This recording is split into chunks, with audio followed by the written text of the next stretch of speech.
cold at the touch, dead in the eyes, no signs of life no more. I put your love under the knife, cold at the touch, leave me to die here all alone. No signs of life no more, no.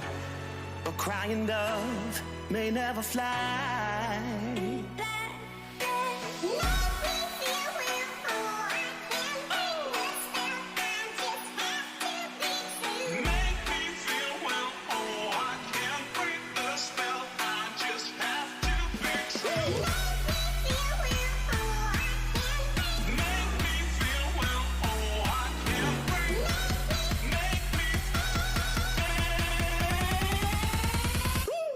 Black and white.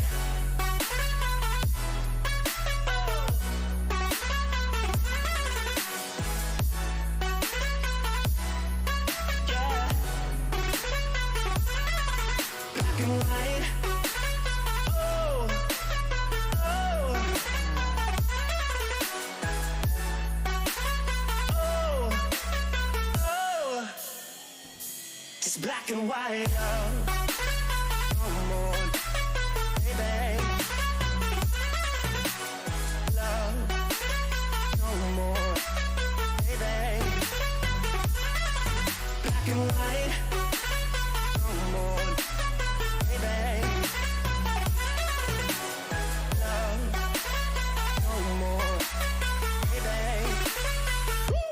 Black and white, just let me go. It's only right. For all I know, it's only matter. It's calico, it's black and white. White, white, white. Just let me go. It's only right. For all I know, it's only matter. It's calico, it's black and white. White, white, white.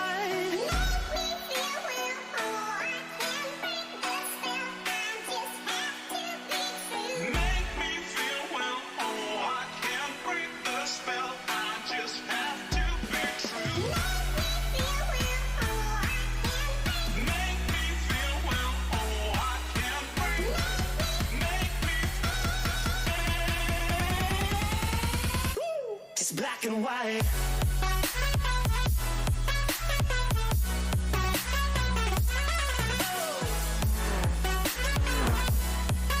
Yeah. Black and white. Oh. Oh. Oh. Oh. Just black and white.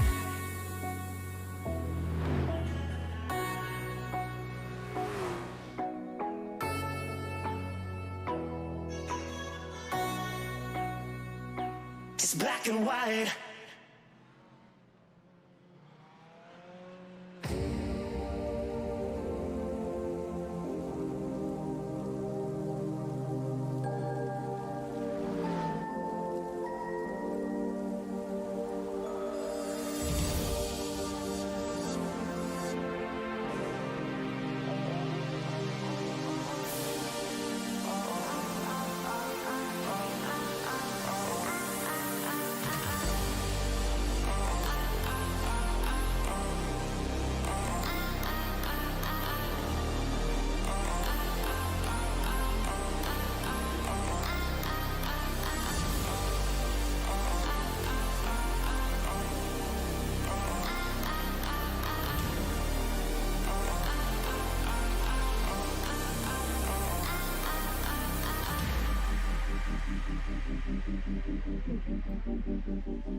Hello everyone and welcome to SimRacers World TV for the season finale of the Sunday GT3 World League from Circuit de Barcelona.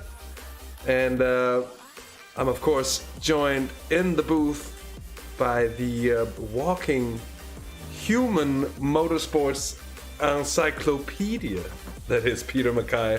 And Peter, it's a bit of a sad one to see this season go because it's brought us So much good action over the past couple of months here. It's been a true jewel to follow on, I think. It certainly has. It's well, that's quite an introduction. Thank you very much indeed for that kind introduction, Hasse. Yes, it's been very special, and it's been special for lots of reasons. But one particular reason is we've had the BMW Z4 GT3 out there on track, which is always nice, and always nice to listen to as well. And of course, we've had an announcement this week that the brand new, not even raced in the real world yet, it'll actually get a digital debut. The BMW M4 GT3 will come to iRacing.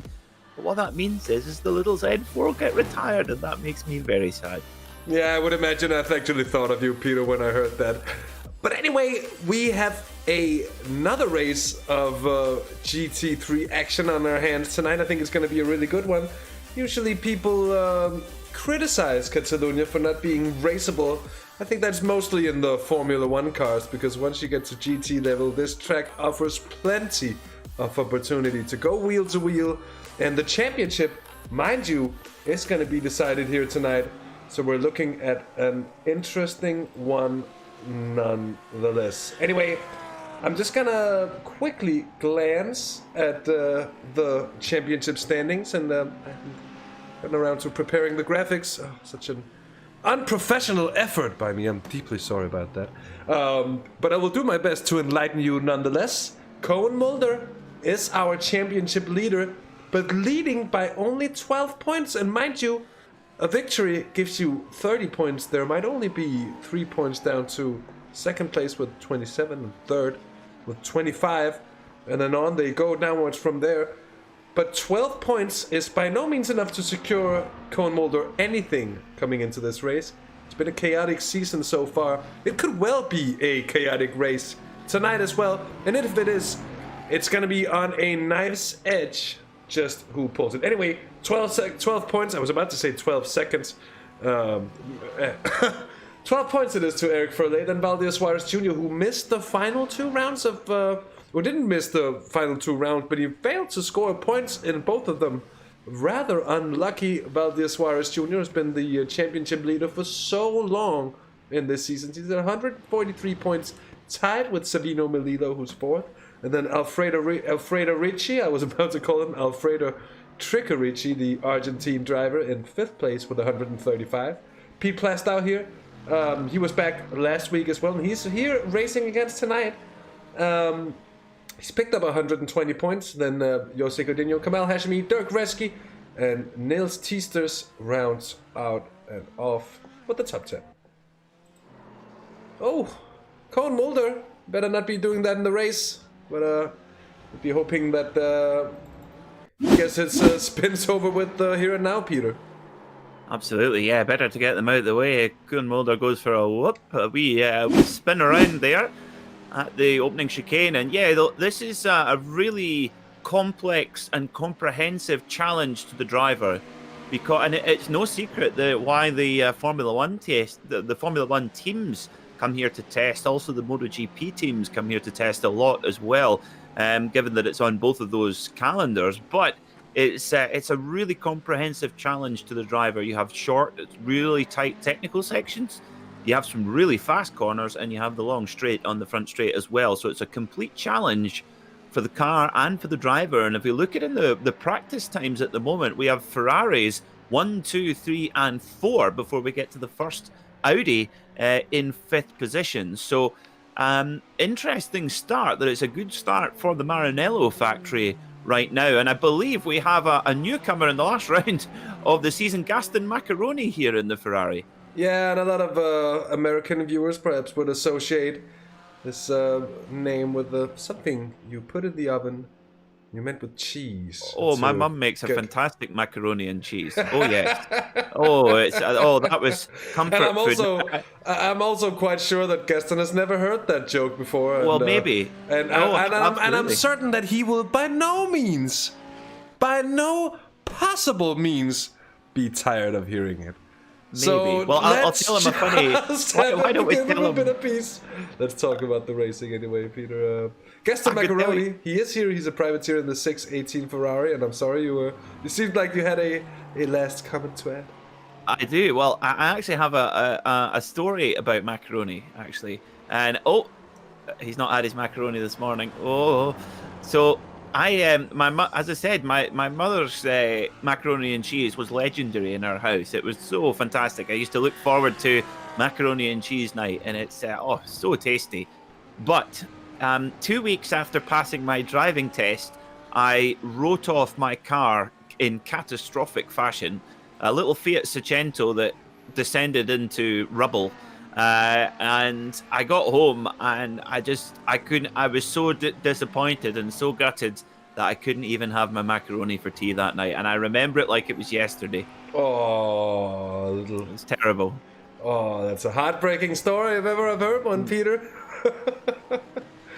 Now we're hoping that tonight's story of the race isn't going to be too heartbreaking, especially for those head contenders, if you will. Of course, Cohen Mulder doing a good job to place himself up there. Pete Plastow, Peter, your namesake as well. I was kind of gutted. He's been in chat at several of the rounds that he wasn't able to partake in, and he's been telling us that work simply got in the way for him. And with the amount of points that he's picked up per round on average, he would certainly have been up there to challenge for the championship. And I'm a little gutted for Peter in his luck on that amount. But nonetheless, Pete Plastow on a fast lap and a fast time as practice is drawing to a close.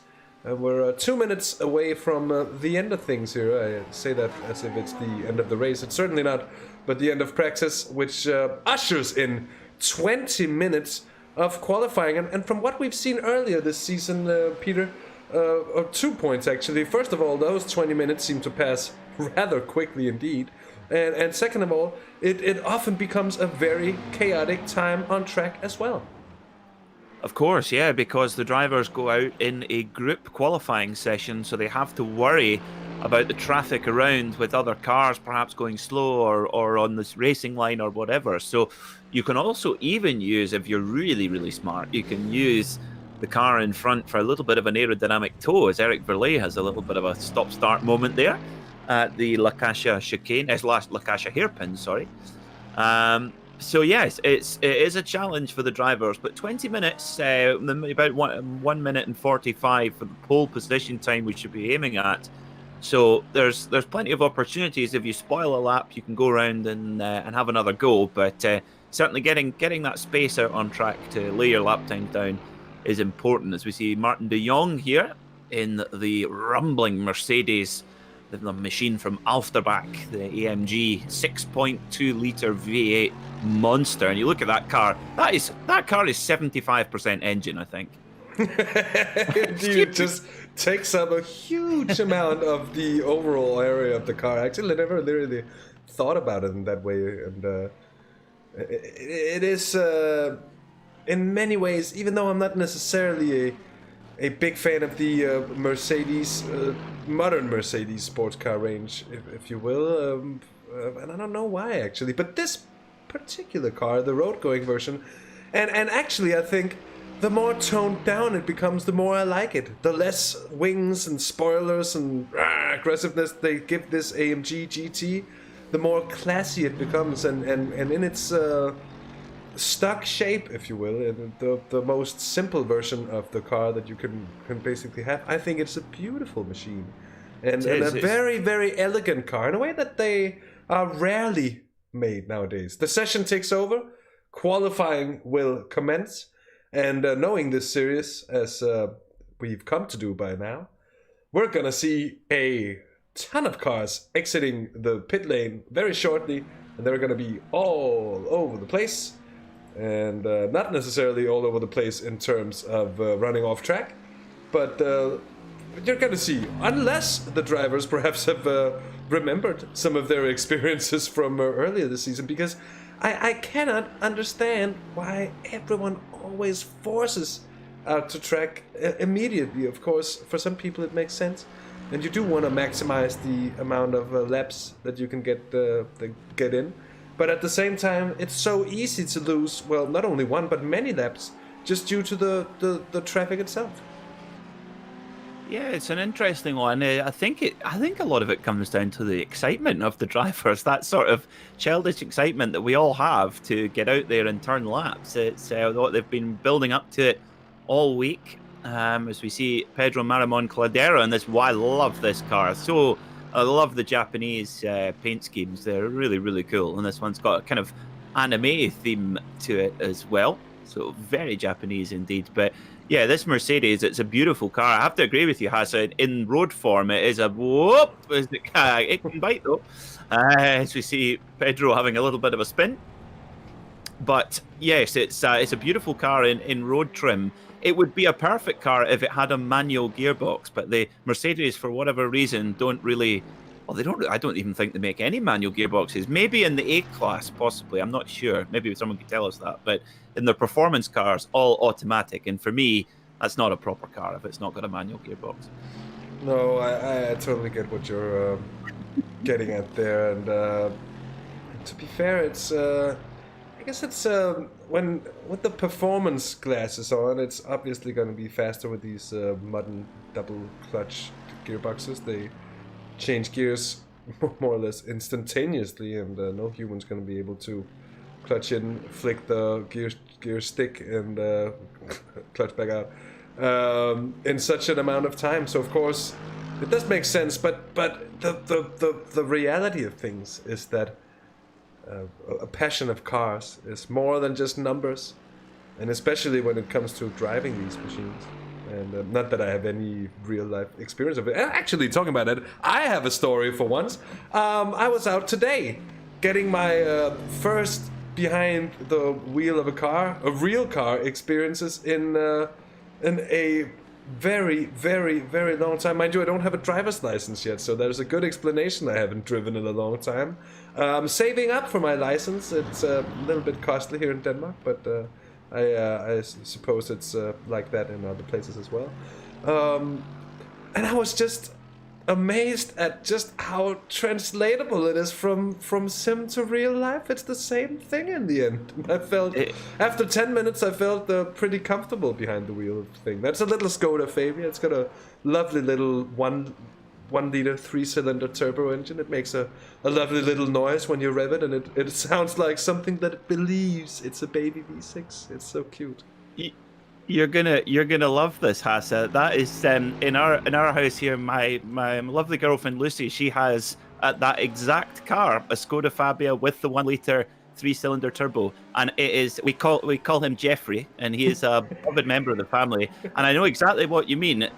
Only 60 horsepower, that little car, but a fantastic little car with proper personality.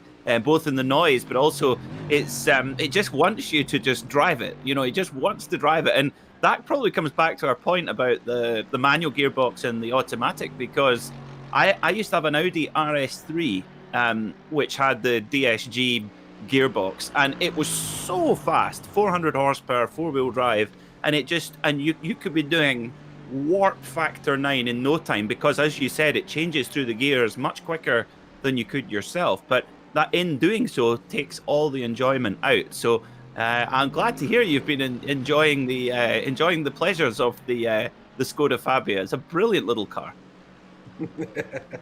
Yeah, indeed. It is, however, an automatic. So. No.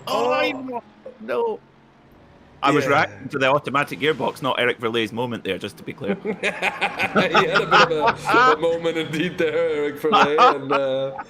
And right now, Martin de Jong tops the table with set Eric Verley in second, and then Rob the Lobster, Peter, and his Audi has gone. He's in the McLaren tonight. Oh, Robert, look at the flames! Look at it spit! Oh, this is the most awesome GT3 car. I love this machine. Just looking at it. I like the paint scheme. The SimracerCoin paint scheme. It's very cool. Very, very nice indeed. I have to agree with you on that, Peter.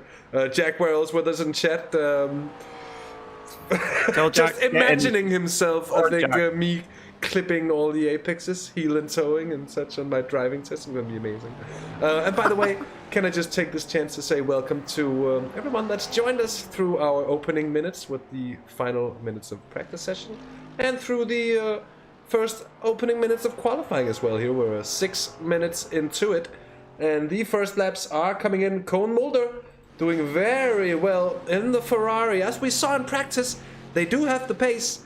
And we're expecting them to have pace on both qualifying and on race as well. Jack Wells joining the session, so we're going to have 4 GT times 2. Not only Chris Pio, but Jack Werrell in there as well. That's going to be very nice to see. Martin Ricciardo, Peter, in the Mercedes, putting in a very good pace so far here. Oh, what as we say that Pete Plasto goes fastest. 1:46.330. That's very, very respectable. Ferrari to the top then. Pete Plastow with Koen Mulder in the other Ferrari in second place. So it's a Maranello 1-2 for this beautiful Ferrari 488 GT3 twin turbo V8. It's actually, for a Ferrari, it's actually relatively I don't know, should we say calm and sedate in terms of its sound when you compare it to the thunder of the Mercedes or the howl of the BMW. Oh no, look at that, there we are, Dirk Reske in the Holy Cow racing machine. Now I like this car because it's got Warsteiner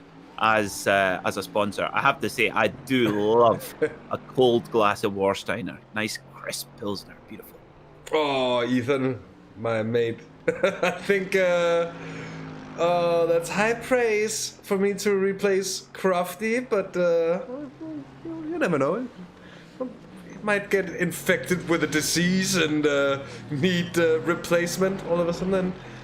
Oh no, Sky might come ringing, but I have a fleeting suspicion that there are a fair few candidates ahead of me. Perhaps folks like Chas Drake and Peter MacKay. Anyway, have you noticed, Peter? I'm just going to mention one thing with this lovely livery as well. But have you seen the cow on the side of it? That must be isn't that a holy cow they have on the side there? I'm trying to spot it out. It's definitely a dairy. Yep, absolutely. Yeah, that is. And it's on the bonnet as well. Look at that on the hood of the front of it there with the tongue sticking out. I like that. I guess that's an action shot when it's in the morning milking time, I guess, judging by the facial expression of the cow. Yeah, indeed. Oh, here's the speaking of Mercedeses.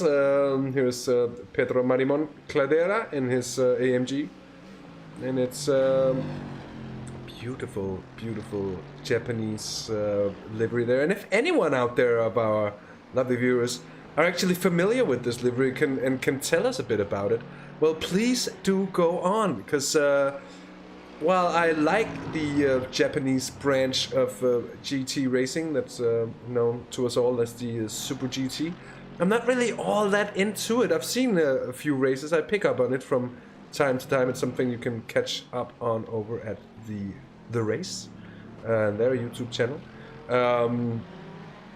But if anyone's a big fan and can tell me, or me and Peter, a little about this livery, because I have, as I said, I think last time we had one of these races, we were discussing this very car as well. I have a strong suspicion that it's an actual replica of a livery that's running in the Super GT, and I'd really like to know just a little bit about it. Coming into the midway mark of this qualifying session, it's Pete Plastow, still provisionally on pole, 3/10 ahead of Koen Mulder, our championship leader, that is. Then Savino Milito, Martin de Jong, Robert van den Heuvel, the lobster himself there, squeezed down into 6th now by Mariano Lasarte from Virtua Racing in his Cat Fezzer. That's cool. I like that. Nice livery for him as well. They're a very good-looking Ferrari, I have to say. Looks like something you'd find running in over there in the States. Dirk Reske, Tricorici, then Pedro Marimon Cladera now in 9th place, and the man with a pasta-sounding name, Gaston Macaroni. If you tuck back one car, you'll see just there he is at the back of shot in the bright orange Sim Racers World Ford GT. Oh, lovely. Oh, and he's crashed straight away. Jack Werrell. Jack. So that must be the curse of cold tires. Well, Andreas Kühn tells us that Dirk Reske's car also has Basic on front, which is the biggest German-speaking bass players forum. So That tells us a bit about Dirk Reski, possibly a bass player. We could start a band. I'm a guitarist myself, and I do play I'll try and sing. other instruments as well. But we could have a little sim racing rock band there. Indeed, that would be that would be fun. Hasse and the Reskies. We definitely have to. We definitely have to, our main song would have to be "Little Red Corvette." Oh! Cone Mulder takes a launchy moment across the very, very dangerous, need I say. Well, it's a sausage curb, I guess, that's just placed like a road bump in the middle of the off-track. And that's gonna be sure to mess up your car big time if you get that wrong in the middle of the race, as Robert van den Heuvel finds it slippery there in turn 1 as well. By the way, let's have a look at our track conditions. We have a road temperature, or track temperature if you will, of 25 degrees centigrade and an air temp of 20. And it's sim date May the 15th and a sim time of 9:45 in the morning. And for all of you time fans out there, of which I count with not being many, I'll tell you that Barcelona lies in the Central European time zone. Also, this into this wonderful circuit for the MotoGP, and it's an amazing facility, beautiful place, and just near the village of Montmello. And I remember going to, after qualifying on the Saturday, that's when really most of the local fans start to arrive, and they all come in on their motorbikes to Montmello. And I don't know if they borrow someone's motorbike for this, or they rent one, or they just really don't care about the condition of their motorbike. But they come into the town of Montmello and they rev their bikes standing still for hours, and just noise, just constant noise, because they're just so excited to be there for the MotoGP. And I'm sure there must be some who end up blowing up their cars. There's got a Ferrari off there at the F1 chicane. Now that makes me quite sad, Hasse, that we're using the chicane, because I don't like it. It's simple as that. Yeah, it's true, and I think that many of us children of the 1990s fondly remember the older layout that had a much more flowing both middle and final sector, especially the final sector with this chicane has been made very well, it's so abrupt in its flow, and it doesn't really open any opportunities. Like many chicanes are often good because they bring life into racing. It's often a place where you can find your way past on the car ahead, but the chicane here at the Catalunya is it's practically impossible to overtake, and it's ruined what was 2 amazing corners, actually, the one where you come down the penultimate corner and the last corner as well, because you don't carry the same amount of speed into it anymore. So a bit of a shame, and of course you gotta modernize tracks in the name of safety. I think the incident or the accident of Roman Grosjean not too long ago tells the story of that perfectly. I think we're happy we don't see that too often, but one thing that's for sure is that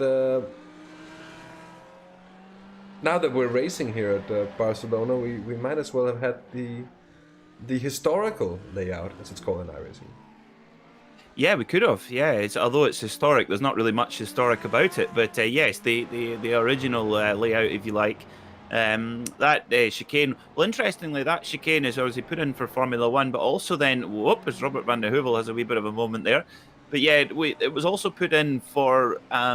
It was used temporarily in MotoGP when, in the Moto2 class, Louis Salom sadly passed away after an accident at the final corner, where it wasn't necessarily the corner, it was just the proximity of the barrier which was the problem. And once they got that sorted, they could go back to the old layout with the faster turn, but they had to use the chicane for the first little while till that was sorted. But yeah, it's sometimes it's a necessity, but yeah, it's as is, you know, one of the reasons why all the Grand Prix categories have come here since the beginning is because it's such a world-class facility. Whatever the cutting edge of safety is, or whatever the cutting edge of racing is at the time, it will usually be installed at this particular track. It is, and it's a track that I think most top-level drivers in whatever series you race in at the highest level of motorsports around the world will be familiar with this place. As you said, Peter, it's a mainstay of pre-season testing, not only in Formula One, but in many different branches of motorsport. And an interesting point that I actually didn't know, made by Ethan here in chat, is that we're going back to the moto layout for turn 10, which means that the very hairpin that Pete Plastow is coming down towards now, is that turn 10? Or is it the turn before this one where they're going to keep heading up and take the right-hander and then the left-hander? I'm actually not quite sure there, Peter. I think it's the slightly longer straight at the hairpin. If we get a look, and whoop, it's Stephen Orrell. Oh, Darius Scaly and sore tire barriers. Oh dear. So I think there is two configurations for the hairpin, which is known as the La Caixa hairpin, which, looking at my track map here, I think that is around turn 10 anyway. And yeah, it's a little bit more longer, a little bit more looping, and a little bit longer braking zone. So that should give a few more opportunities for overtaking into there. As Pete Plastow improves on his time in the virtual racing compound Ferrari, the 312 machine. And Koen Mulder, 19 thousandths of a second in arrears. Now he'll have probably just this is going to be his last lap. Now, is he on a lap? Can he improve to take pole? Yeah, that's a good question. Here is another newcomer to the series that we have yet really to have a look at. But he's racing a beautiful Audi. I have to say, this is very good looking to me. Looks fine indeed. Luca Giagliardini, fast and aged. And sounds like someone's put a bit of fine cheese on four wheels and given it a bit of engine. Oh, as he rides the sausage there on the exit. Ethan mentioning he could have dreamt it, as well as it could be real. I hope it's real. Gonna have to confirm that. That's the sound of someone getting it wrong somewhere. I heard the sounds of crashing. And Martin de Jong, he gets it wrong as well. And I think that's a turn. That's not even turn 5. It's not. That's at the Worth chicane. Oh yeah, it is indeed. It is indeed. So that's going to be a late lap ruin for Martin de Jong. Is he going to be able to make it round to start another one? Ooh, it's going to be touch and go. And he might just be able to. It's still Pete Plastow from Koen Mulder by 200ths. Hardly even 200ths of a second. Then 6 tenths. As Plastow improves yet again, goes into the 45s. It's a 45.904 from Pete Plastow on the virtual racing compound. I think with just under a minute to go, that should be enough to secure them pole position. Looks like it. Yeah, I'm just looking at the sector times to see if Koen Mulder has gone purple in sector 2. He went green in sector 1, so his personal best in sector 1 better than anyone in sector 2. So Koen Mulder could be on a lap time right now, but can he make it stick? Can he get this lap to count when it matters? Of course, he will be starting on the front row as things stand, so he will have a clear view at least to turn 1, but you really want to get that, especially trying to now haul in this championship. He really wants to try and get this on pole position. As we see, Jack Werrell currently sitting in 8th position, but he's trying to lay down a lap time now as well in his Ford GT.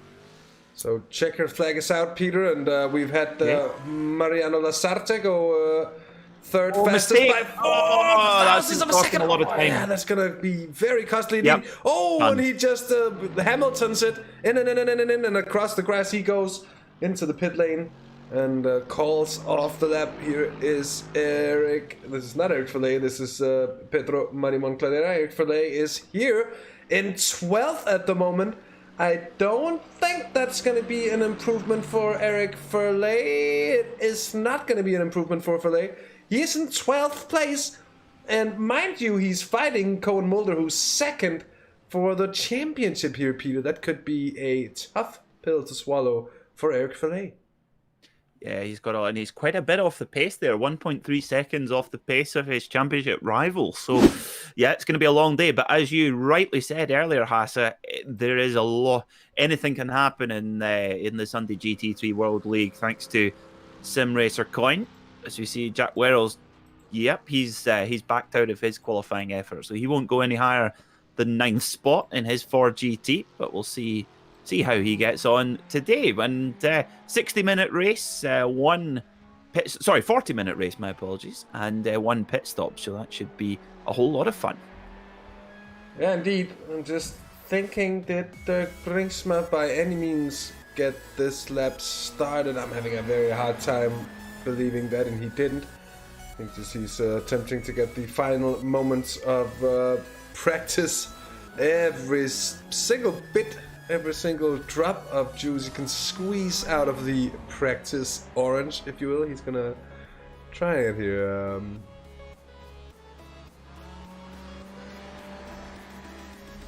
Anyway, so we're heading into the final moments of qualifying. Well, they were very much done by now. We're actually 2 minutes past.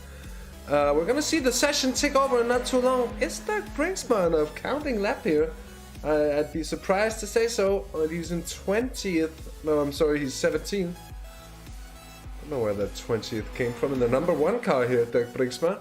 But as I said, of course, it wasn't going to be a counting lap. And I think with that, if I'm very much not mistaken, the session is going to take over. And we're going to go over to Peter MacKay for a read-through of our grid order today. Pleasure. Pete Plasto then sits on pole position with Koen Mulder in second. Row 2 will see Mariano Lazarte with Savino Melillo in row 2. Valder Suarez starts from 5th with Luca Gagliardini in 6th. Pedro Cladera in 7th with Martin de Jong 8th. Our very own Jack Werrell will start from 9th place with Gaston Macaroni in 10th. Robert van den Heuvel, Rob the Lobster, will start from 11th with Eric Verley starting from 12th. 12 points to make up on Koen Mulder. Dirk Reske starts from 13th with Alfredo Tricarici in 14th. Matthew Maddox will start from 15th, followed by Stephen Orrell. Dirk Brinksma, Emanuele Lucchioli, my apologies. Giulemo Javier will start 19th. Alessio Coniglio in 20th. Niels Cornelis in 21st, Lee Tucker 22nd, Louis Schneider 23rd, and Cody Stegan 24th. Our final runners then, Scott Nyman, Jose Guedeno, Timo Paya, Sven Dallemans, Stuart Jacklin, Chris Pio, Damian Koba, Sebastian Scandalera, and finally, Sandro Orsini. Indeed. Rounding out a 33 strong field tonight. A big one indeed, and a big readout as well, and quite a number of newcomers as well. Certainly the international vibe that we're getting from this series isn't always making it easier, but I feel like, Peter, to be honest, we're doing a pretty good job on the pronunciations as the music gets cued out. And all you'll be hearing now is the voices of 2 excited commentators and a field of cars roaring to get it going at the Circuit de Catalunya. And this time around, a rolling start behind the Porsche iRacing safety car, a Porsche 911 that I think many of us would like to get to drive, just to try the physics of that in iRacing, a road car, and just see how they get that going. But anyways, let's not get too distracted now, as we're just about to go green. The field bunching up now. Pete Plastow is going to take over control once the safety car peels off. That's when they get to the pit lane in a moment there. It's Ferrari 1, 2, 3, 4. You called that, Peter. Audi's 5th when the pretty machine driven by Luca Giardini from the Fast NH team. And the question is now, when are they going to go? Those drivers coming from behind, maybe with a bit of an advantage, but it's Pete Plethora going early here at Catalunya, and we are under green flag conditions indeed, coming down to turn 1. Let's see if they all can make it safely here. Early comes Mulder, and there's a huge incident in behind. Oh no! Oh my word, Peter, I didn't see what happened there, but we're going to have another look. It looked like a bad one indeed. Yeah, it seems like it. There's a bit of a truncated in the spread out in the field. Jack Wells got through clean as well. So has Eric Verlet. So the championship still on and hasn't been caught up in that accident, thankfully, for Eric Verlet. But let's get a little bit of a look then. So, oh my word, Ferrari lost it. And that's just, oh wow. Creates a roadblock. Oh, and it's just skittles here. Oh my word. Now, most important, did the Warsteiner car get through safely? No! No, not the Warsteiner car. The Warsteiner BMW didn't make it through. Oh, that makes me sad, even though I'm very impartial. Oh. So that, I think, on the very last round of racing is perhaps the biggest accident we've seen the entire season. Here's Timo Paya, what happened to him as he tried to go through. He clips the end of the Ferrari as well. Oh, such a bad start. And if ever there was the need for a call. Oh, and Jack Werrell's been off as well. Peter, I'm afraid that the Ford GT of Jack Werrell just over-rotates on him there, and he goes into the gravel trap. And he keeps on rotating for quite a bit as well. It's going to cost him a lot of time as he tries to reverse away. Want to make sure that he can spin the car around before rejoining. Anyway, it's still Pete Plethora leading. Dutchman Koen Mulder, our championship leader, is in a very good position. And there's more problems here for Valdir Suarez Jr. and that's Stephen Orrell. Oh, and Dirk Reskin takes off flying monster jam style there. Oh, my word. Big damage to the front end of Dirk Resky's Mercedes in that situation. And I think the anime Mercedes of Cladera is in this as well. Oh, this has been a calamitous start, Peter. Such amount of drama, not in the way we want to see it. Resky is defending from the Audi here, coming up the inside as well. And I just saw 3 wide contact there on the outside as well. This has been calamitous to say the least. And they're still squeezing on. Ooh. Yeah, aggressive there indeed. And well, there is, of course, there's so many little switchbacks here at Catalunya that it's easy to get into contact with your fellow competitors. But Koen Mulder, he won't mind. In fact, he won't mind at all the carnage happening behind him. He's in second place, 1.7 seconds behind our leader, Pete Plethora. But Eric Verlet has made up 2 spots, but he really needs Koen Mulder to hit problems. And oh, Chris Pio, has a little bit of a spin there and then gets a help around. Oh, absolute carnage here at the start here at Catalunya. Now this is interesting. Luke Schneider here in 13th. I think him and Dirk Resky have got some bad blood here because there is some aggression between this pair, flashing their lights at one another, and I think they've upset one another. I get that feeling. Yeah, Luke Schneider is not happy as Dirk Resky was defending into turn 1. You could see him flashing, and they seem to just be taking it from there. More or less up ahead is Rob the Lobster with Stephen Orrell, I think, on his tail. It is very much the vegan Mercedes.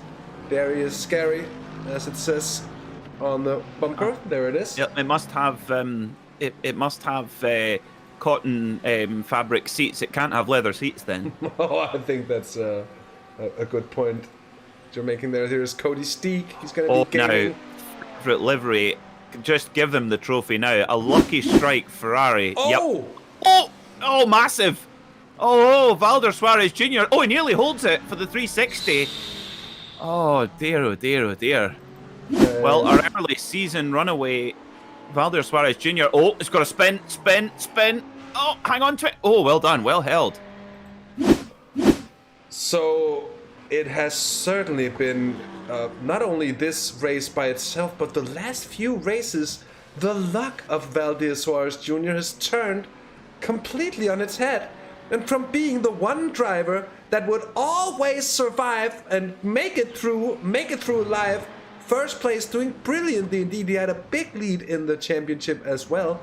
he has been on the receiving end, to say the least, for quite a long time, and it's showing in the championship standings. Now, still, it's Koen Mulder leading.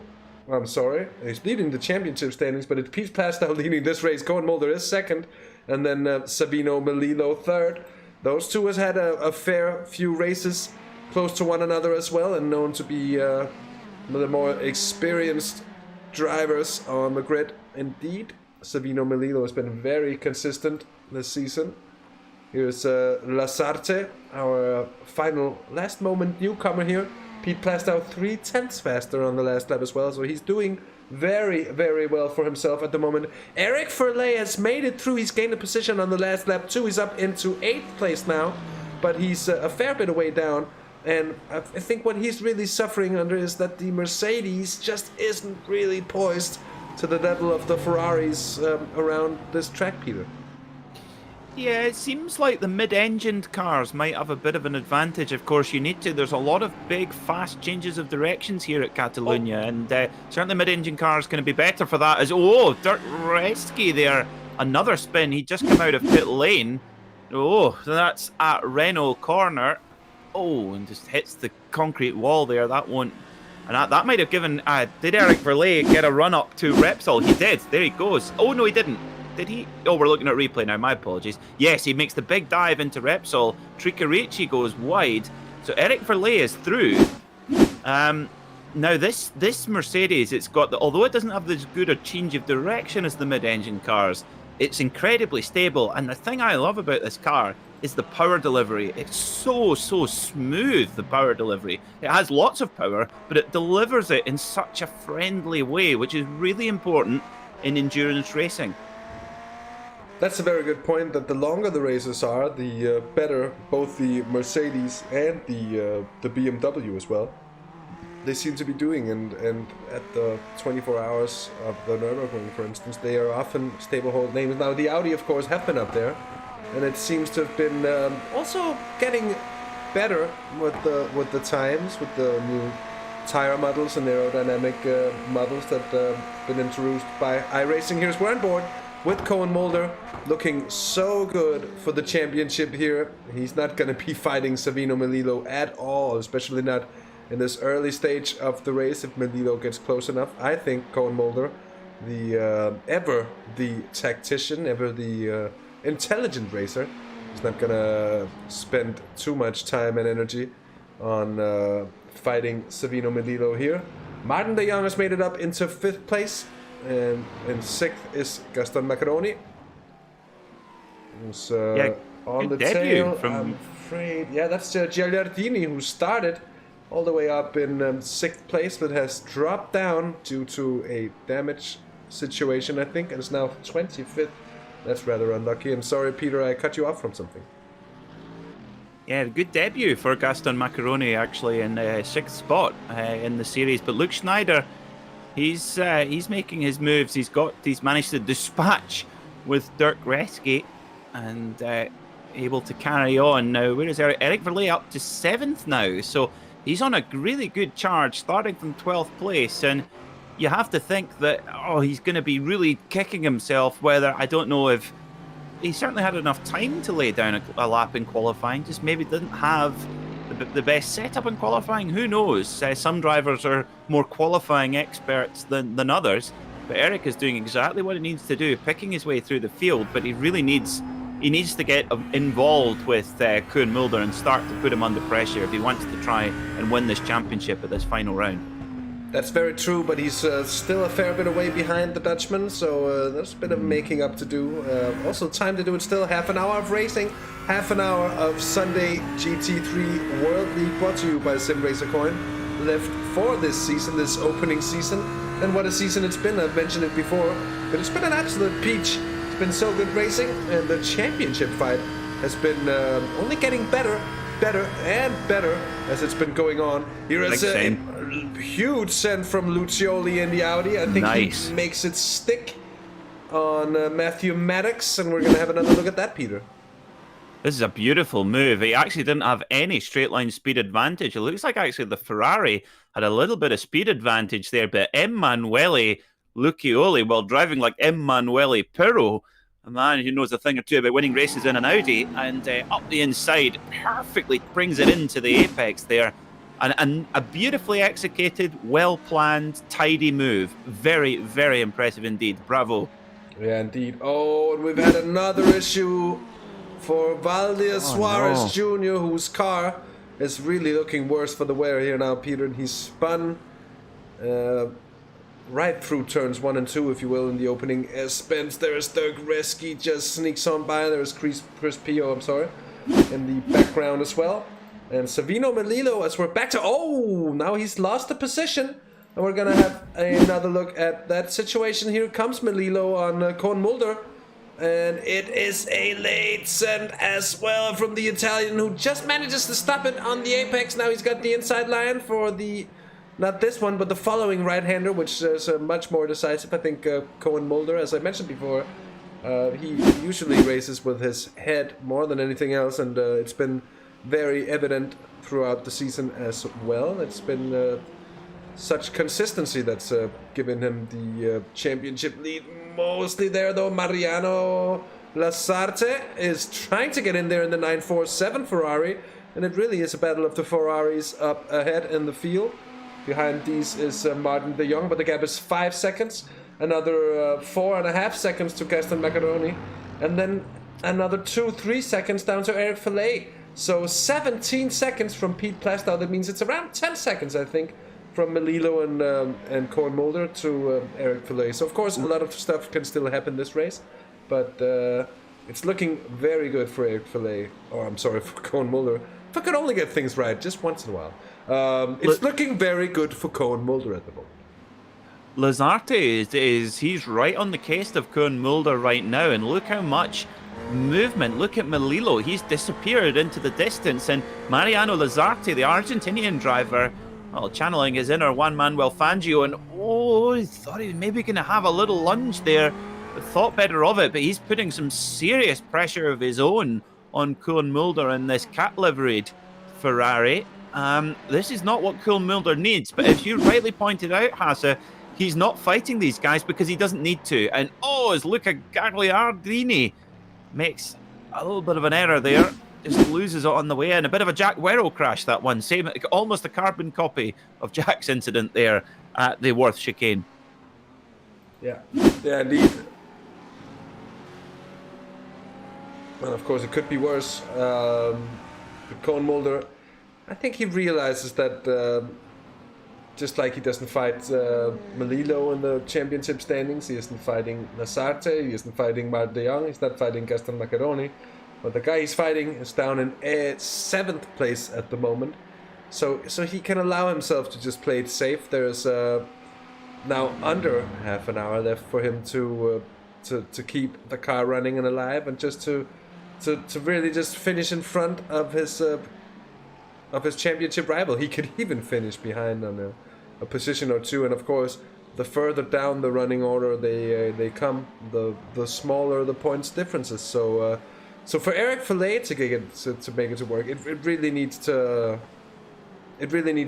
present us with a big shift in the race. As Koen Mulder needs to be careful with that bit of sausage curbing there, as you generally do with all the sausage curbs here at Catalunya. None of them are really nice to strike, and they tend to really throw your car off. Here as we're on with Stephen Orell, who's chasing Alfredo Truccarici in the Audi. Yeah, I have to say I hate sausage curbs. I don't think they're a good idea. I think they're dangerous, and they don't do the job they're supposed to do. Really, really not a good invention at all, and hopefully they will be banished soon, along with SUVs and automatic gearboxes. That's 3 things we could be without. Yeah, we could. Sure. Do you hate SUVs as much as me, Hasse? Because I despise them. Yeah, they disgust me as well, I have to say. I don't, yes! Excellent. And especially if you see an SUV in the countryside, they look more or less at home. It's okay. Fine. Yeah, I mean, it's no Range Rover. They're not going to do much good if the going gets really rough. I guess they'll take you down the gravel road on a rainy day with no big problems, although you'd probably be able to do that in a GT3 Ferrari as well, as the one we're watching right now. But when I see it, I live in Copenhagen. We have 1.5 million inhabitants living here. It's not a huge metropolis by any way, but it's a rather large city nonetheless. And when I see SUVs driving around in the central area of the city, it just... I'm not gonna get into what kind of feelings it invokes with me as there's an Audi pointing the wrong way. There's a very scary moment indeed. But what I was gonna say is that it just seems so unnecessary. I completely agree with you. Now, the thing is that Jack Werrell's punted him. Oh, was Jack. That Pio? That was Jack Werrell. Touched him. Jack Werrell. Oh, Jack Werrell. Now, Luca Gagliardini, he will be just as angry as you are and I am when we see an SUV. Oh, punt. Again. A bit of net code as well there. A little bit, yep. And then made sure on the way through. Oh, Jack Werrell, naughty boy. Well, yeah, the thing with SUVs is, Hasse, is that if you look at like it's Stephen Norell's off in the gravel. Oh, that was close. Well held, really well held. But yes, I'll try to finish. If a Range Rover, or a Defender or something like that, or a Toyota Land Cruiser, those are SUVs that have always been an SUV. But when you turn, honestly, when you turn, like, say, for example, a BMW 4 Series Coupe and inflate it like it's had too many burgers and turn it into an X4, these cars should be banned. Yeah. Totally unnecessary. Massive, oversized, inefficient, everything. But anyway, I shall dismount my high horse now. Yeah, we do like to sit on the high horse of SUV hating, both Peter and I, as you can hear. But I think many people will agree with us out there. It's certainly not the cars that tend to ignite the flames of passion for all the petrol heads out in the world. That's funny enough. I think more petrol heads get excited about Mazda MX-5 than about any SUV, really. Be that a Maserati or Bentley or whatever exotic kind of car brand that make SUVs by now.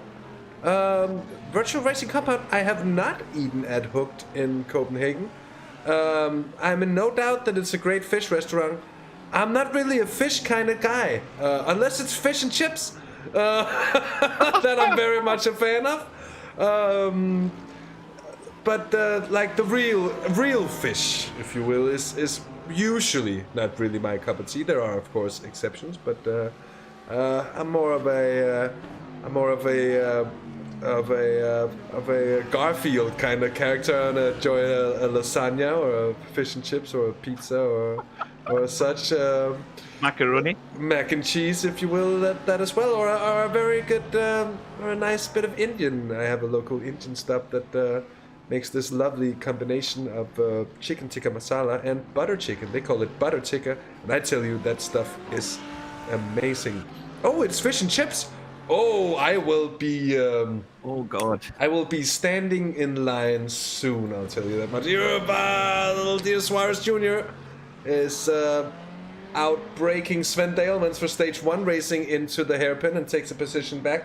That's brought him back up into 18th place, as to just remember that there is actually a race going on, just so it doesn't become the storytelling hour with Hasse Rømer and Peter MacKay, although that would be a fun thing to do as well. Maybe we could have like a cable access, like midday TV show where we just sit and vent for an hour about the things that are wrong with the world and how cars are too heavy, they've got too many automatic gearboxes, and really they should. I feel very strongly about it. Is Damien Koba's going for a... is he gone wide? Oh, he's on the grass. Oh, hang on. Oh, well held. Well done.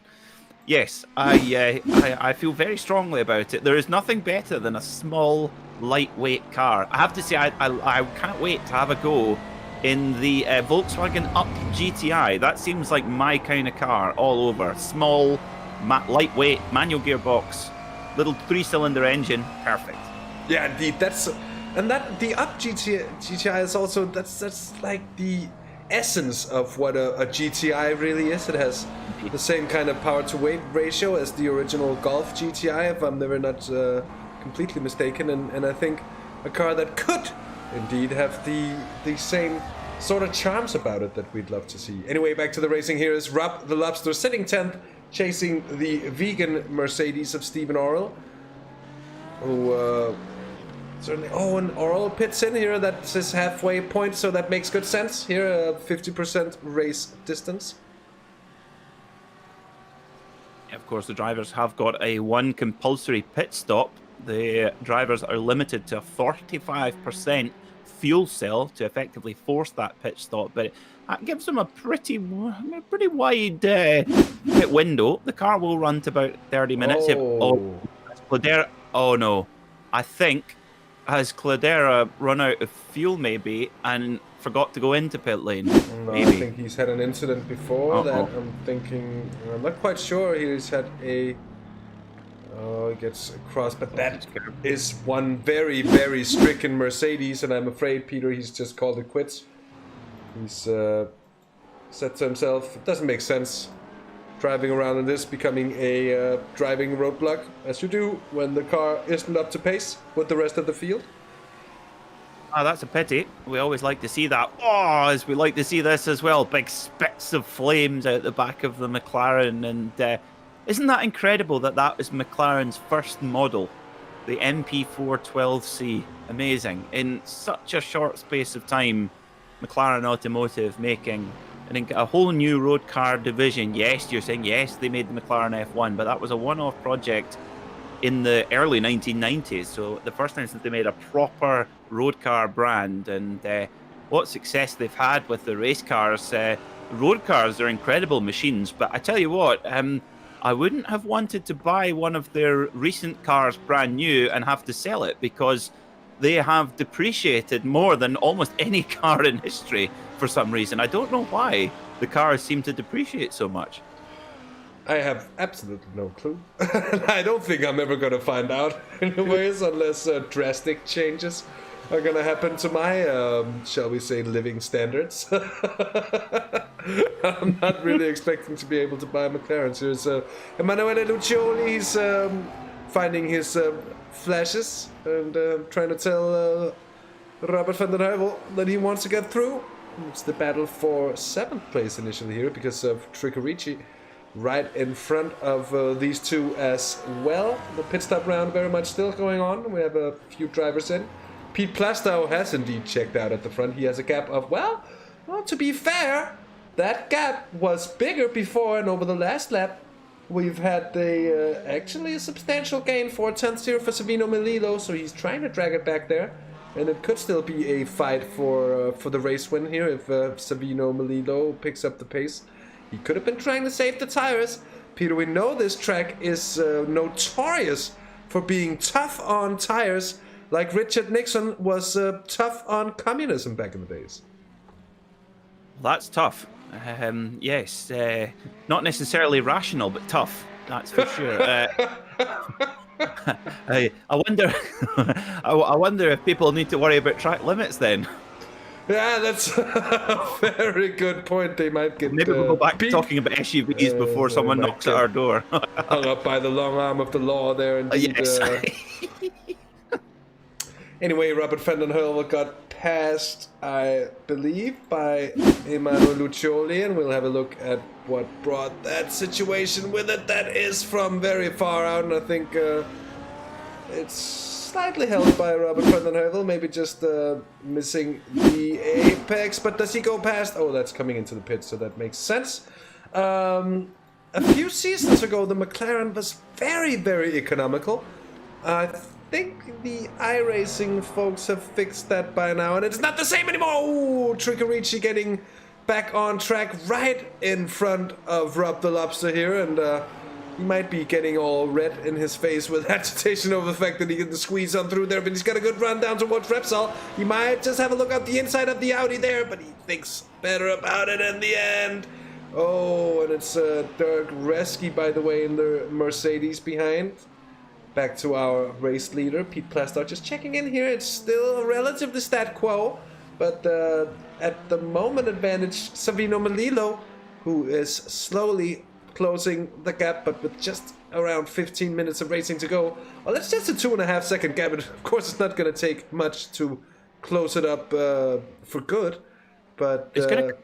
yeah, I think it's going to come down to the pit stops. You know, of course, the pit stop time in the stall should be pretty similar between these guys, but of course, here we go. So Pete Plastow in for his pit stop. Melillo has gone around. So the in-lap and out-lap, very, very important. The entry to pit lane and the exit, really, really important to get that right and get those first couple of corners when you come out of pit lane as fast as you possibly can. That can often make or break a battle like this. So let's see how Pete Plastow does. And will Melillo be able to take any time? Or will Pete Plastow stretch his advantage through the pit cycles? Eric Verlet has got up to fifth spot. So he's looking good so far. Yeah, indeed. It's, I think, down to the pit stops as well, as he hasn't been in yet. So Eric Verlet might just be in a position now where he's able to... Oh, that's of course Pete Plastow in behind. I was just thinking it might be Koen Mulder, but that's not the case. We're expecting to see the rest of the top runners in within a lap, maximum 2. I think that's... about as much as anyone would possibly be able to squeeze out of their fuel tanks here without, of course,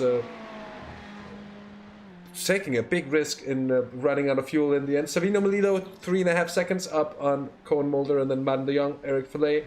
I think those are the only 4 cars alongside this man here, Jose Godinho, that has yet to pit.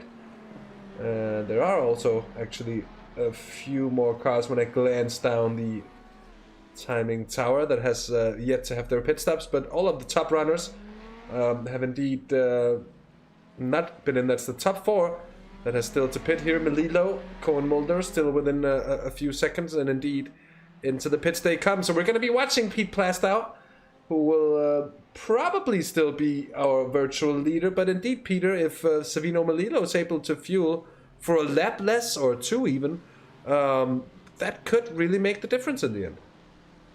Yep, it could do. It could do. As we see Pete Plastow coming around here. And yeah, he might have a bit of traffic here with Eric Verlet. Which, as Eric Verlet goes straight into pit lane to take his pit stop. So Melillo's just still in pit lane. So it looks like, oh, he's going to come out the exit now. Yep, Plastow goes by. And I think... just visually, we'll check it on the times, but I think Plastow might have just taken a little edge here from Savino Melillo in the pit cycle. Yeah, very much so. I think you're right there, Peter.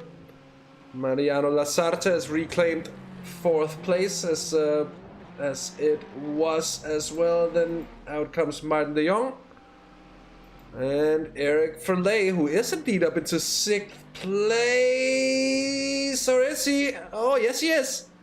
So he's out ahead of... Jose Coutinho pitted in here. He's out ahead of Macaroni, Oral, Van der Hill, Ricky Ritchie, and company. And Pete Plastow, what a race he's driven so far. Pole position. And just acing the start. Able to run away with it. And he's really managed not to look back ever since. He's coming into the final 10 minutes of this race, and hopefully for Pete, it's gonna be a good one for him. Yeah, he's certainly doing a good job right now. He's been flawless so far in this race. Only got 11.5 minutes to go, and yeah, been very, very tidy indeed. But in the championship battle, Koen Mulder also not making any mistakes. He's lying in 3rd place right now, exactly where he needs to be. Eric Verlet is in 6th after his pit stop. So, of course, Eric Verlet is behind in the points as well. I have to say, we're looking back at Cody Steeg. This is just such a cool Ferrari here. This with that Lucky Strike paint scheme, running the paint scheme from the old early 1990s Suzuki RGV 500 Moto. Well, not what became MotoGP, the 500cc World Championship, that the great Kevin Schwantz rode in those colours, and it just looks absolutely fantastic on that car. Yeah, indeed, it really does. Oh, Lucioli with a bit of a blinker there as he's on the tail of Guillermo Javier Perna in the Virtua Racing Ferrari, as the Audi is having a long look. He's licked the stamp, Peter. He's sent it as well, and he gets the space from Guillermo, who does carry a bit of damage as well. So perhaps wise to the fact that he's not going to be able to keep up. Here's Jose Gordinho, the Portuguese, with Cody Stick, the American, on his tail. Stick, I think that's Steak, actually, so my apologies for that. Jack Wells in the pits as well, with a missing piece of Ford GT there. You can see right through to his front suspension, and indeed he's literally driven into the garage. Not into the garage itself, but into the garage wall, and he's called it a quit for today.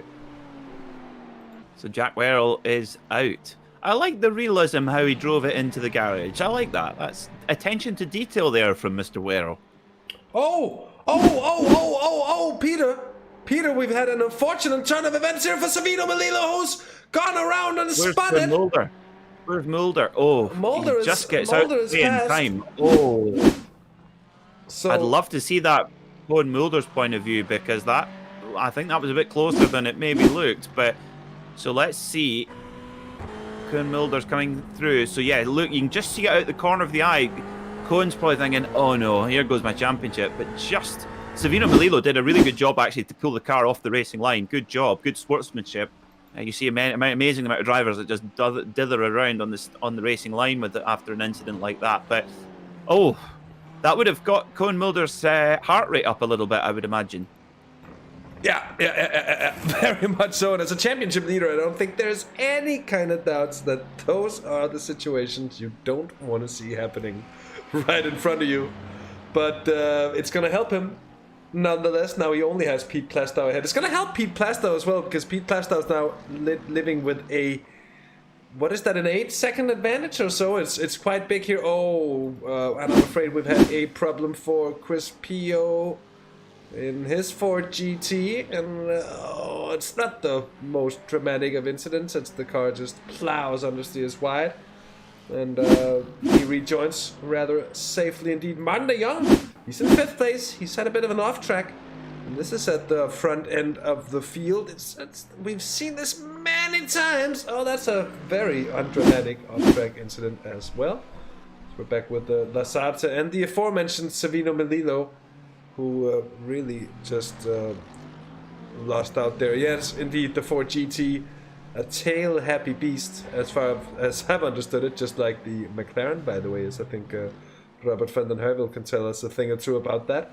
And when it's poised, it seems to be fast in the current build, but to be fair also, it's been quite a while since we've been seeing the Ford GT being competitive anywhere. So to see Jack Werrell pick up that win at Daytona, Peter, that was relatively impressive indeed, wasn't it? Very impressive indeed. Yes, that was Daytona's not an easy circuit, as we see. Emanuele Lucioli having a bit of a sort of half spin there, but nothing too much to worry about. But yes, the car must have been the car was pretty stable that day, but not so much today for Jack Werrell. It's been a difficult day at the wheel of the Ford, but hopefully we'll see him back, maybe in the new BMW M4 possibly. That would indeed be nice to see. Something we're all hoping for, I think. We're on board from the bumper, the gearbox point of view, if you will, of Jose Gordinho, and onto the front bumper of Cody Steak. Across the line they go, and just over 6 minutes of action left this season, and I think it's fair to say it's all looking very good for this man in the iRacing Netherlands liveried Ferrari. Certainly looking good for a good position. And by the way, Peter, the 24 hours of COTA circuit of the Americas that we had on broadcast not too long ago here on the channel, it's actually organized by a few of the lads who are running in this series for the Next Level Racing team. I think one of them being Eric Verley, and a few of his teammates as well there, Elroy Timmer. and the Next Level Racing gang. Currently, always actually in some very recognizable cars, because they're gold, they're green, and they are pretty much out there. And to be fair on them as well, it's actually some very striking cars, very very nice looking in the end. They're gold, they're green, they've got a number 6 on the windscreen. Well, you could say about it that they've got anything. They've got a bird's something on the windscreen. Hopefully that's not the case. They're gold, they're green. They race like Barry Sheen.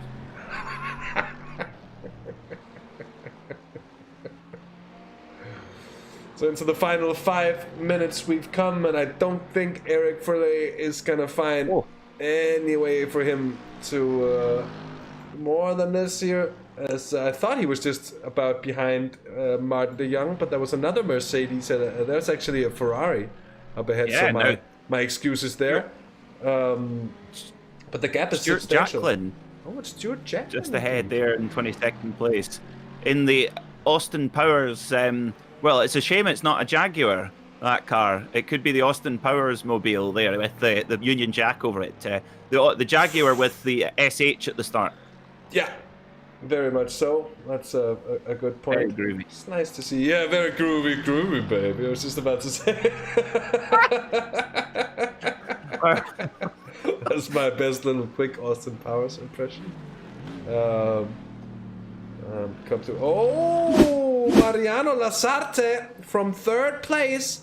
Now, is this a benign short off track? Yes, it's just a short excursion to the beach, if you will. And but even worse though is for Savino Melillo here, who seems to have had a problem. Oh, he gets collected by the Egypt Ferrari in 24th, and I think that could have been a lot worse.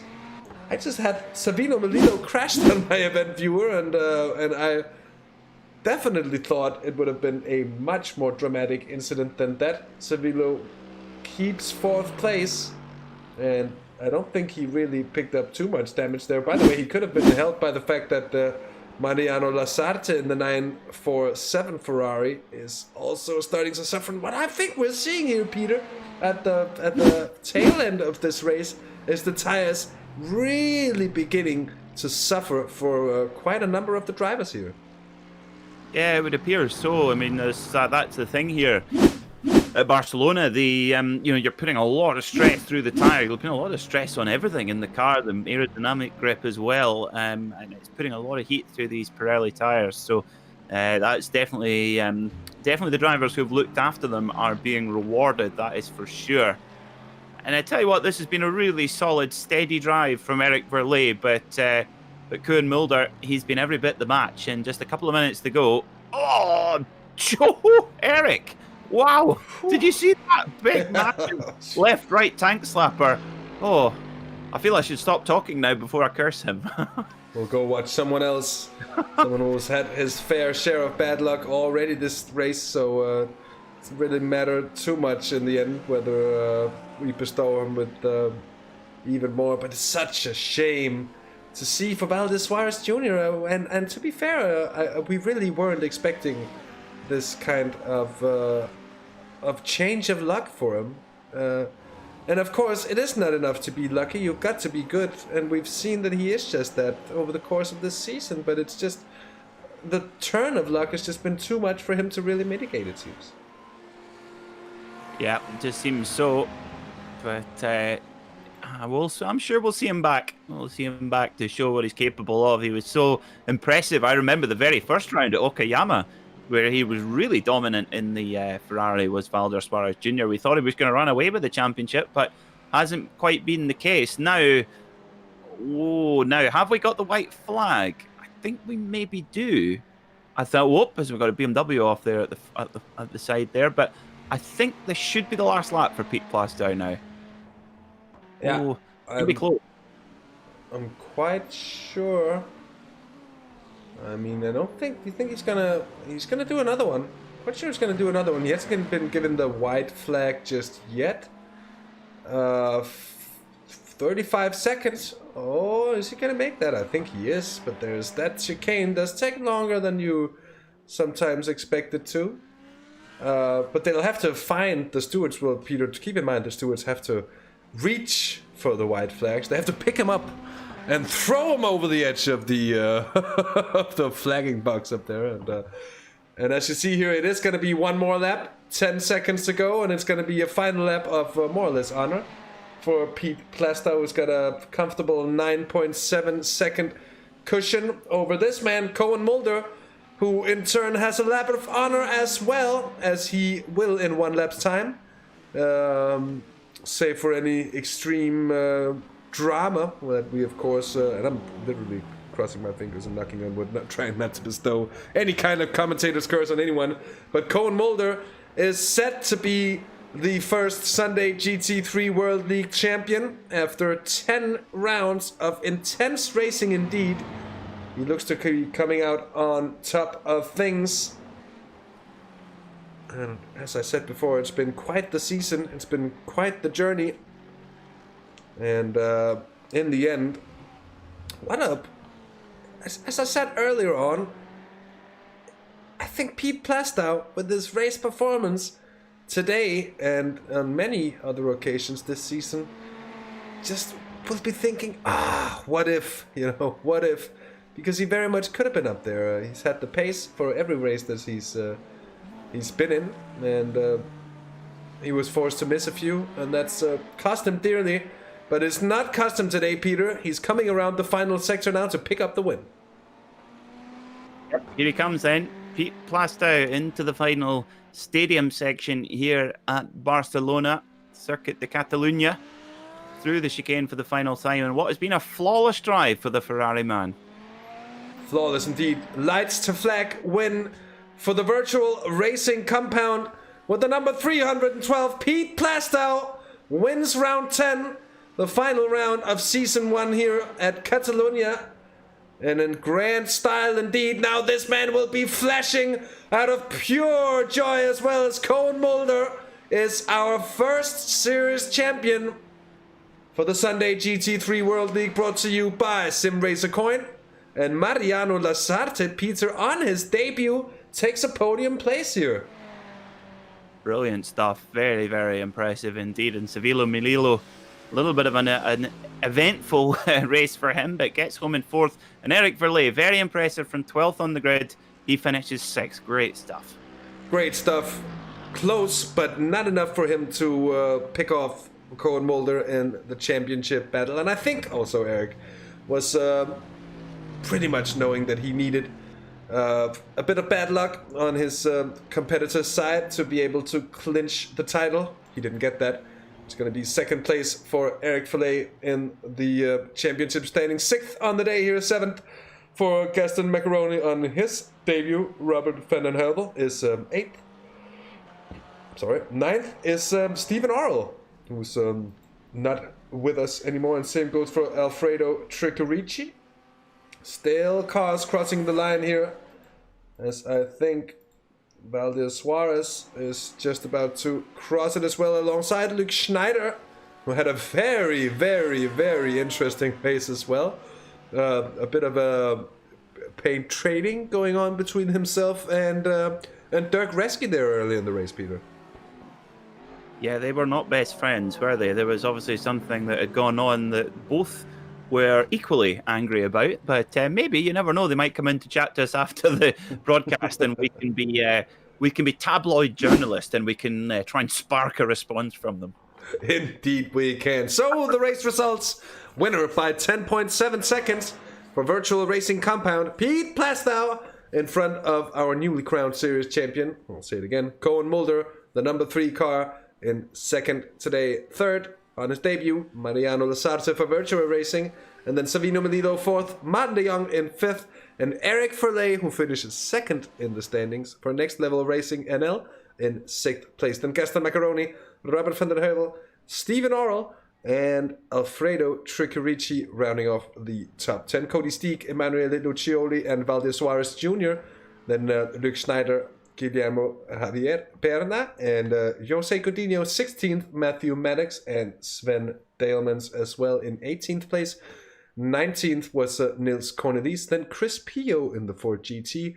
Scott Neiman, Stuart Jacklin, Lee Tucker, Dirk Reski, and Damian Kober, 25th, the pole privateer. Jack Well with a bad luck day, as well as Timo Paya, and in 28th was Pedro Cladera, who was certainly unlucky as well today. Luca Giagliardini in the 772, fast and aged. Also, by the way, we have several cheesy names today. Fast and aged, one of them, and macaroni also. Something you would at least associate with cheese on a good day. Dirk Brinksma in 13th place, then Alessio Cognolio and Sebastian Scandalera, before Sandro Orsini, who, did we get him on track at all, Peter? I'm actually not quite sure, but at the bottom... No, I don't think so. No, I must say I'm a little in doubt about that one in the end. Anyways, it is time to have a chat. Peter, I'm going to bring in another Peter. It's going to be Peter talking to Peter. It's going to be MacKay and Plesto. Pete Plastow, what a drive that was. Now, a lot of people call me Pistol Pete, and I feel embarrassed to ever be called that because I don't deserve it. But you, sir, deserve the title Pistol Pete. How does it feel? It feels good to finally win one of these. I've been pushing the edges of the podium for a little while now, so glad to be on the top step. Oh, it was very impressive indeed, and it looked, certainly from our cameras, it looked absolutely flawless. I mean, was there any little moments that we missed, or was it all plain sailing? No, it's all pretty plain sailing. I was a little bit worried about Savino catching me up. He seemed to be a little bit quicker just before the stops, so I was a little bit worried about that. So I pitted early, and then he made a mistake somewhere, I think. So that just get a free run home then. Just keep it out of the gravel. It certainly did. Now, as judging by the accent, I believe we're both from the British Isles. Just how big is it for global motorsport that Knock Hill is coming to iRacing? I think it's amazing. I've watched a lot of touring cars around there, and they've always had epic races around Knock Hill, so it's really good. Well, we certainly look forward to seeing you bringing your Ferrari out there to a virtual Knock Hill very soon. Pete, as our race winner today, who would you like to give a shout out to here on Sim Racers World TV? I'll give a shout out to Cohen, obviously champion of this season, so well done to him. And a shout out to Robert as well. Thanks for organising the season. Done a great job. Fantastic stuff. Well done, Pete. Go and enjoy that win. Thank you. So, as I said, Peter on Peter, it was Plastow on MacKay, or the other way around, if you will. They could probably have a lot of conversations going on. Just like when we have Jack on Jack with Jack Ashton and Jack Boyle. It's been good as well. I'm going to get another one in. It's our serious champion. A serious champion indeed. It's Koen Mulder. And Koen, welcome to the booth, and congratulations on being the first Sunday GT3 World League champion. Koen, how does it feel? Hi guys, amazing feeling. It was a hell of a championship, and very tense. And yet again, it seemed like one of those races where you kind of had the brain first, so to say, and you looked like doing a very intelligent drive, not really trying to take any risk out there. Was that how you approached it as well? That's totally true. It was not very thrilling for the fans, but I was driving very calculated.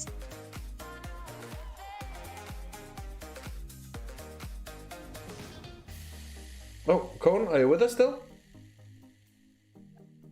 Yeah, I'm here. Sorry, I just had a bit of a Discord breakup there, but indeed. So, were you expecting a tougher challenge from Eric Verley here coming into the final round, or were you well aware that the Ferrari seemed to be the strongest car pace-wise here at Catalunya? Well, I really was expecting Eric to be faster, but yeah, all respect to Eric. I saw him closing in, so I knew I couldn't ease down, so yeah, a little of both. Anyway, Cohen, as I said before, a big congratulations to you, and before we'll let you out into the night and celebrate with a lot of champagne and crazy parties. Of course, not in 2020, but nonetheless, is there anyone you'd like to give a shout out to while we've got you on the air here on SRWTV? Yeah, of course. Shout out to all my fans, family, friends, girlfriend who's watching. To Robert, the organization, of course, you, for the great commentary of this season. So keep up the good work, and hope to see you next year to defend my championship. Indeed, Cohen, it's been a pleasure having you on for the racing as well, and we do indeed look forward for another season of racing here on SRW TV with the Sunday GT3 World League. Thanks for coming in for this interview, and enjoy the evening, mate. Yeah, thank you. You too, guys. See ya. So that was Cohen Mulder, and with that, that's gonna... Oh, I was just about to say that's gonna conclude our broadcast. It's not gonna conclude our broadcast because we've just got a fresh joinee of the interview rating room, and as such, Peter MacKay is gonna have a word with our runner-up, as it's also called, in the championship standings. Here is Peter MacKay with Eric Verley. Eric, that was a superb drive from 12th to 6th place. Cohen was just so steady today, but you gave him a really good run there. Well done. I did my best, but today I hadn't the pace. Barcelona is a hard track for me. So I don't know. I'm satisfied with the result, but a bit with the championship result, but a bit disappointed with the result of today. Unfortunately, my teammates couldn't join. That was a bit of a disappointment today. That was a discussion worth it with the organizer, but that's something else. So let's leave it with that. Okay. Well, it's been a great season. Any particular highlights that stand out for you? My podium positions, of course, which were great to achieve. I'm happy with that, sure. And my second place in general, yeah. Yes, I should say now, forgive me if I pronounce it incorrectly, but gefeliciteerd. Dankjewel. Alsjeblieft, meneer. And that is all the Dutch I know. Apart from, I can order a sparkling water, if How would you order it? Sparrow, alsjeblieft. Really good. Sounds good. Oh, brilliant. Oh, fantastic. Well, Eric, as our championship runner-up, who would you like to give a shout out to on SimRacers World TV? Well, I would like to give a shout out to my teammates of Next Level Racing, which support me the whole season long, and they couldn't join unfortunately today, but which is a shame. But thanks to them, I could do my best and achieve the second position in the championship. Fantastic stuff. Well, Eric, go and enjoy it, and we'll see you next season. Thank you very much. Bye-bye. So that was Peter MacKay with Eric Verley. Just a quick word on the season, the championship fight, and all that interesting stuff indeed. We're gonna sign off for this season now, but from me and from Peter MacKay as well, it has been very, very nice taking you through this opening season, this first season of Sunday GT3 World League action here on SimRacers World TV.